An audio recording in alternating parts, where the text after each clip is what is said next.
Hello again! How's it going? I'm doing fine, you know. Not much changes in a black void. So, today we're talking about Part 6 of House on Mango Street. I'm going to cover the themes in pages 74 through 87. Specifically, the theme we're tackling today is fitting in. Make sure you've done the reading before you watch this video. Where we left off last time, Esperanza had just suffered a traumatic experience while working her first job. Now she's reflecting on the trees that the city planted outside her house. It's fair to assume by now that Esperanza has a few things to work through emotionally. She's seen more than a girl her age should have to, and she's had a few experiences that stand out as particularly bad. She's talked about the trees outside her house before. Just mentioning them is kind of sad, but now she relates to them. She sees herself and the trees as kindred spirits, made to exist in one place, but stuck in another place. She also seems to be inspired by these trees. Despite being stuck in an unfriendly environment without room to grow properly, the trees continue to exist. Esperanza doesn't seem to think that she belongs on Mango Street.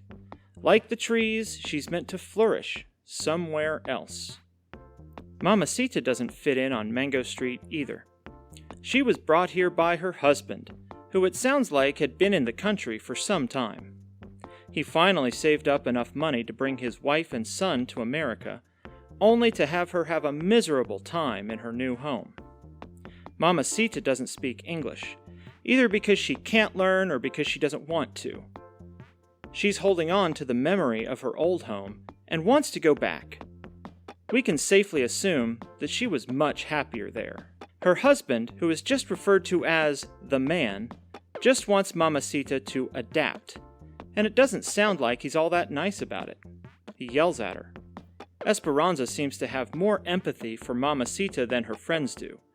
Even though she's a big lady, and even though she acts nervous and scared, Esperanza can relate to her because she sees another person that doesn't fit into the world of Mango Street and doesn't really want to. The saddest part here is when the baby begins singing a song from a commercial in English. Mamacita doesn't like this at all. It adds to her feelings of isolation and otherness. If her own son speaks the same language that she can't or won't speak, then one of her few remaining ties to a time when she was happier is lost. But who is Rafaela fitting in with? She isn't even allowed to leave her house. Rafaela interacts with the kids through the window of her house. Here's another woman looking out a window.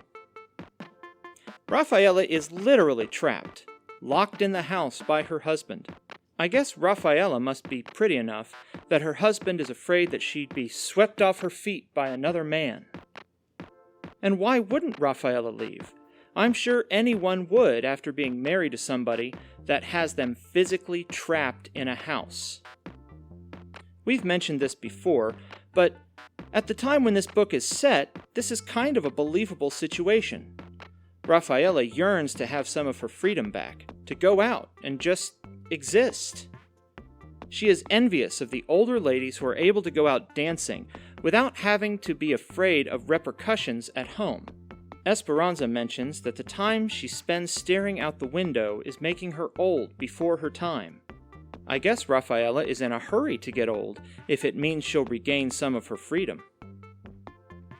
Meanwhile, it sounds like Esperanza has made a new friend at school. It has to be a new friend because it's clear that Esperanza doesn't actually know that much about Sally at this point. Sally reminds me of Marin, at least superficially. They're described similarly, with dark clothing and makeup. Notice in this passage that we don't actually get to hear any dialogue from Sally herself. Esperanza is projecting quite a bit, by which I mean that Esperanza is filling in the gaps in what she knows about Sally with her own assumptions. There are a lot of questions here. Why does Sally adjust her clothes and take off her makeup before she goes home? Why can't she come to hang out with Esperanza and the other girls? Well, it sounds like the big hang-up is Sally's dad. He's very strict and very religious. He seems to have very specific expectations for his daughters, and Sally seems like a little bit of a rebel. And I guess Esperanza thinks that Sally is a lot like her. She tells Sally that one day she can have the thing that Esperanza dreams of having, a safe space all her own, away from the troubles of Mango Street. Remember that this is all Esperanza's interpretation. We don't see any of this from Sally's perspective. Maybe, if we had a different view, then we'd have a different opinion of Sally's actions and attitudes. But everything we see is filtered through Esperanza's perspective, and we have to read between the lines when we can. We're also told about Esperanza's friend Minerva. Minerva is another poet, and she and Esperanza trade poetry that they've written. I think that sounds pretty nice, actually. But I don't think Minerva's husband sounds very nice. It's pretty clear that this is a physically abusive relationship, and nobody seems to be able to help.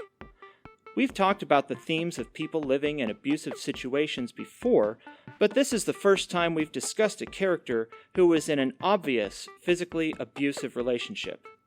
When Minerva shows up with her face bruised, Esperanza and her family feel powerless to help. And just think about it. There are children involved.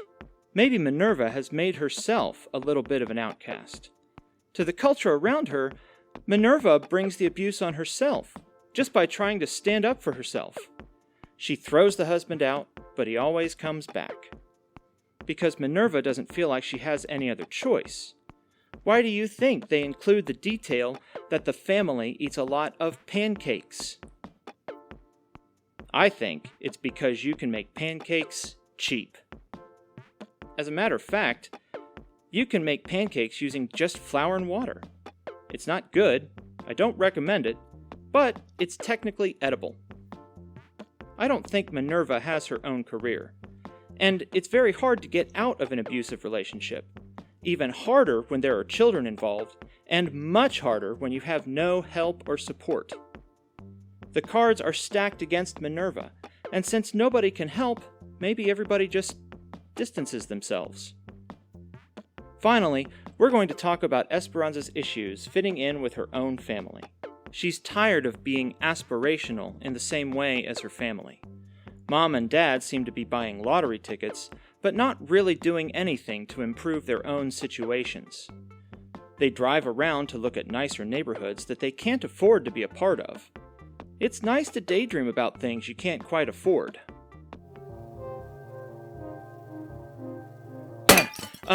And Esperanza's parents like to daydream about the American dream. A nice house, a job that allows leisure time, a big screen color TV, the works. But Esperanza seems to reject the idea of being successful in the way that someone is supposed to measure success. She'll be successful when she has a place to do whatever she wants with, not limited to letting homeless dudes come in and sleep in her attic.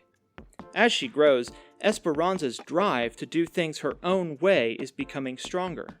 She's observing the trials and tribulations of all the women around her and rejecting those possible outcomes for herself. She wants to make her own way. So, that's part 6. We're in the home stretch now, guys. Here's what I'd like you to think about today. Think about outcasts. Not outcast, but outcasts. What does it mean to be an outcast today? Do we still have people in our current society that can be called outcasts? If so, do you think it's a necessary function of society to have people that don't fit in? And for that matter, is it anyone's fault, really, if they don't fit in? Again, I'd like 3 to 5 sentences on this. It was a complicated question, so here it is again. What does it mean to be an outcast? Do we still have outcasts today? Does society need outcasts to function? And if someone doesn't fit in, is that their fault? Looks good? Take a few minutes to think about this, and I'll look forward to reading your perspectives and insight.